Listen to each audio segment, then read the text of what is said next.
Have you ever wished to become someone unshakable, someone who doesn't crumble in the face of criticism, rejection, or betrayal?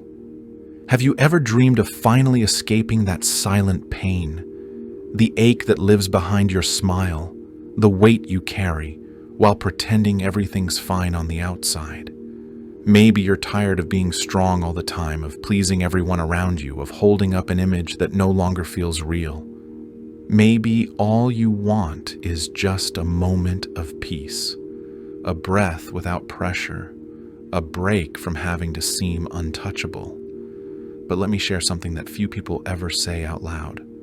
As long as you run from pain, it will rule over you as long as you hide from your wounds.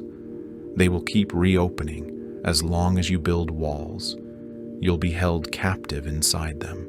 This isn't weakness. This is the truth for most of us. The only difference is that some people have learned how to hide it better.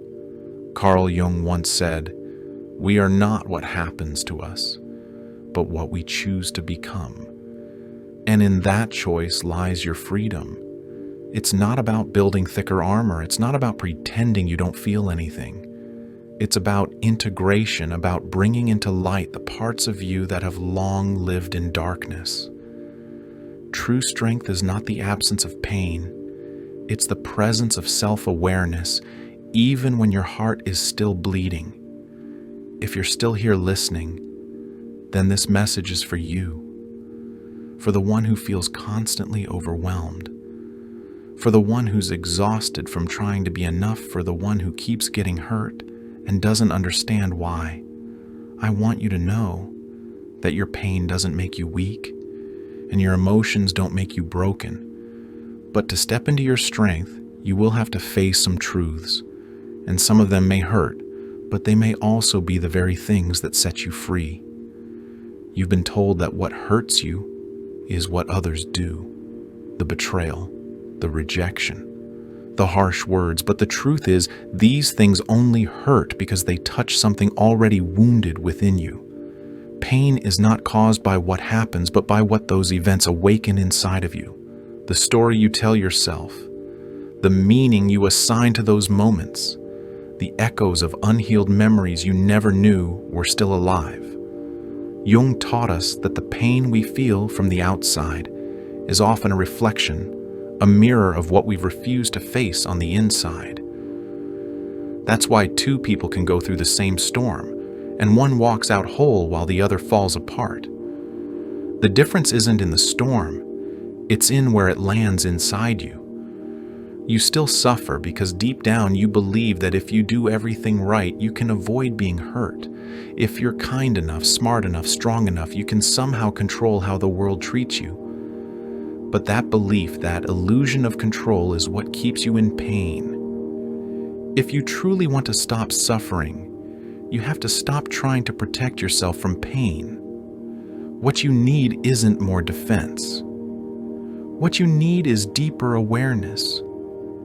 As long as you believe that peace comes from others changing, you'll remain at the mercy of the world.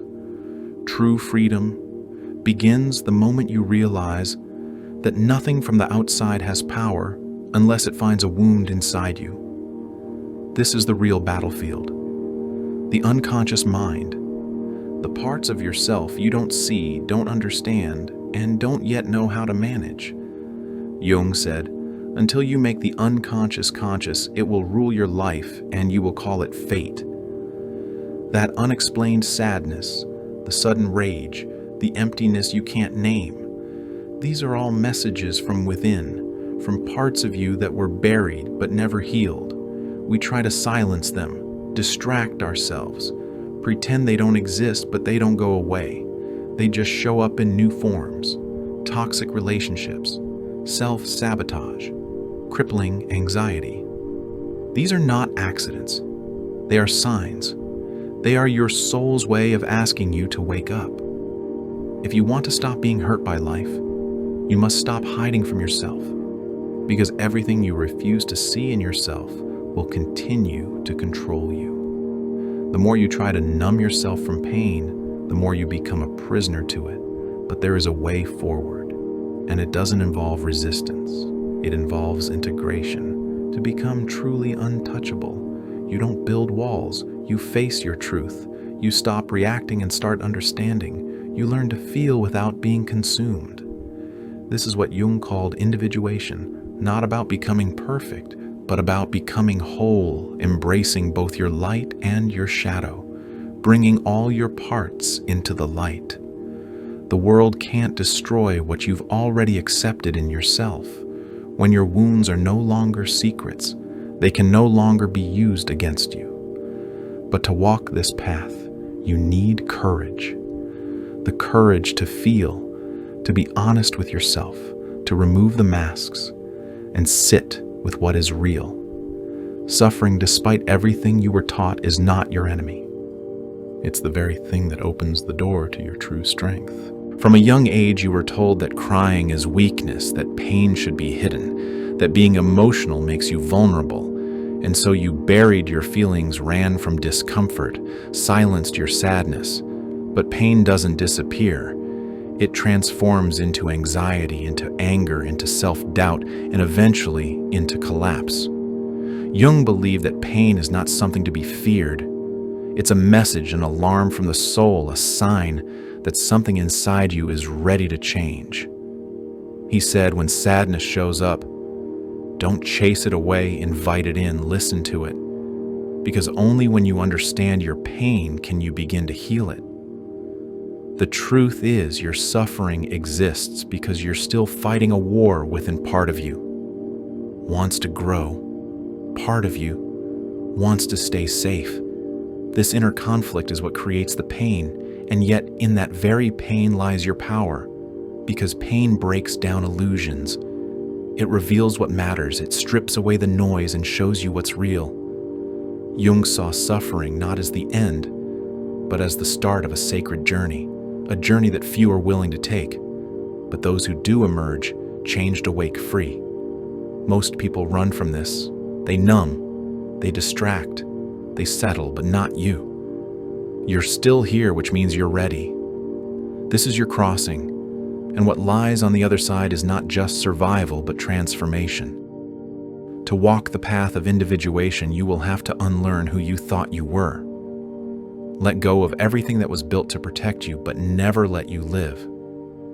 The persona, as Jung called it, is just a mask, a survival tool, but it's not the real you. Underneath the mask is where your strength lives. Not in perfection, not in being unhurt, but in being whole. You've faced your pain, your anger, your shame, and now it no longer owns you. That is real power. A power that doesn't depend on being right, being liked, being admired, a power that simply exists rooted in the truth of who you are. This isn't about being untouched by life. It's about becoming so deeply connected with yourself that nothing on the outside can shake you from within. And yes, this path can be lonely because not everyone will walk it with you, but that's okay. You are not abandoning them. You are returning to yourself. And in the final part of this journey, we arrive at the core of your transformation awareness. Because nothing protects you more than consciousness. It's not armor that makes you strong, it's clarity. When you see yourself clearly, when you understand your patterns, your wounds, your triggers, the outside world loses its power to break you. You still feel, but you don't fall apart. You still hurt, but you don't lose yourself. This is what it means to truly live. Not by hiding, not by pretending, but by being fully awake. So if something inside you has awakened today, leave a comment below and write, "I choose awareness." Let's build a movement of people who no longer hide behind strength, but live in truth. And remember, this video is just one step. The journey continues, and real transformation begins when you keep going. I'll see you in the next one. Thank you for walking this path with me, for choosing truth over illusion, depth over distraction. Your presence here means more than words. You're not alone in this journey together. We're awakening, rising, and becoming whole. Thank you for choosing awareness and for having the courage to go deeper.